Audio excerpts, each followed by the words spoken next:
को आज कही जाऊँ दीक्षित हूँ कि अदीक्षित हूँ आपण परिवार भितर जो दिन देखुंट दाम्पत्य जीवन में झगड़ा हो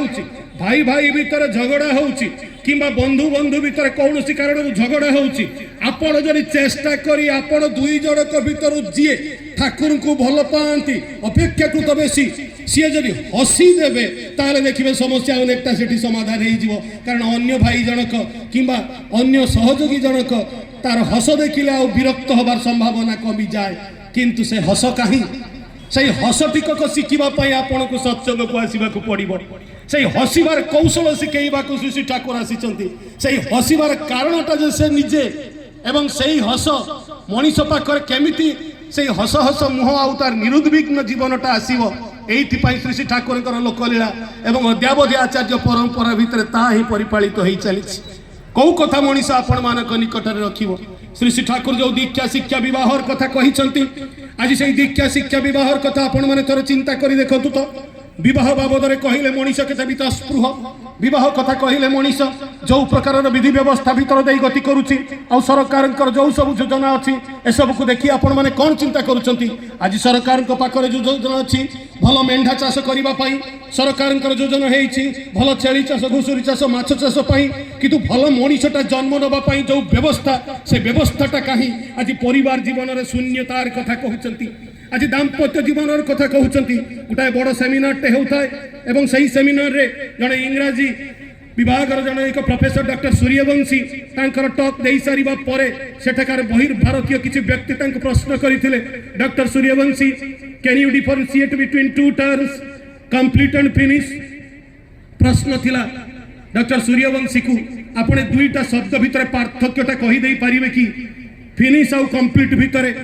पार्थक्यटा कौन साधारण भाव में आम जो चिंता करती फिनिश आउ कंप्लीट दुईटा एक शेष को ही बुझाए दुईटा एक परिसमाप्ति को बुझाए दुईटा एक शेष हो गला कथाटा को बुझाए किंतु से दिन डॉक्टर सूर्यवंशी जो कथाटा कही मुझे को कही रखुची आप मन रखिए आउ श्री श्री ठाकुर ताही आम सामने रखिंट डॉक्टर सूर्यवंशी से दिन कही if you get a right partner in your life then your life is complete and if you get a wrong partner in your life then your life is finished जीवन रे जदि उपयुक्त साथी टे पाई चंती ताले आपण को जीवनटा पूर्णत्व दिगरे जीव सेठी संपूर्णता सृष्टि हबो आउ जीवन रे जदि जीवनर साथी जाको चयन करी चंती विवाह वेदी रे से जदि भूल हो गला ताहले जीवनटा सेठी समाप्त हो गला that life is finished there आज चिंता करी देखंतु जो दाम्पत्य जीवन विवाह वेदी ऊपर तैयारी होउची सेठी लाइफटा फिनिश होउची ना सेठी लाइफटा कंप्लीट होउची जो दाम्पत्य जीवन रो उठी आसीबा परे पति पत्नी भितर थिबा निबिड़ प्रेम ही परवर्ती संस्करण को सुंदर करी एई दुनिया को आह्वान करे स्त्रीटा स्वामी को देव भाव रे भक्ति करे आज सेटा अछि स्त्री तार स्वामी को देव भाव में भक्ति करुच्ची कि आ स्वामी स्त्री को जो सोहाग जो कथा आम ठाकुर सत्संग को जाई अनेक समय शुणती लुणिया शाग तक खाऊ खाऊ ठाकुर सबू खाईदे शेष जो बड़ माँ पचारुंट यही लुणिया शाग खाई असुस्थ होबार कथा कहते ठाकुर से कहते बड़ बो यही लुणिया शाग मु न खाई आउ कहीं खाई था आउ से जदि तबको निंदा करि थांता समालोचना करि थांता मते भीषण कष्ट हेई थांता एई पति पत्नी भितरे एई प्रेम एई सोहाग एई भल पाइबा जो दाम्पत्य जीवन रो उदाहरण श्री श्री ठाकुर आ श्री श्री बड़मा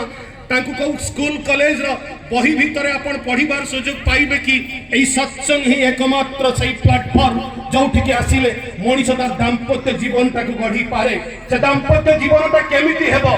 प्रसंग तो श्री श्री आचार्य देवकर गोटे घटना मन पड़ुची जन एक दंपति जाइछंती एवं तांको पुओ पाई गोटे बहु खोजुछंती जेतबेले आमे सब विवाह बयस हुए पुओ झियंकर तांको निकट जाई निवेदन करंती अनेक समय आ से दंपति निवेदन करुछंती बहुत चेष्टा कली किंतु पुओ पाई झियटे खोजी की पाऊ नाही श्री श्री आचार्य देव सेठी कोन पचारिथिले जानिछंती श्री श्री आचार्य देव पचारिले तू को प्रकार रो झिय खोजुछु ए दुई जन परस्पर चहाचुही हेले आमे को प्रकार झील खोजती आपण माने समस्त जानिछंती एमएससी करिछि ना नाही पीएचडी हेइछि ना नाही चाकरी बाकरी गुटे करिछि ना नाही डबल इंजिन सरकार हेला बलिया व्यवस्था हेई परिबो ना नाही।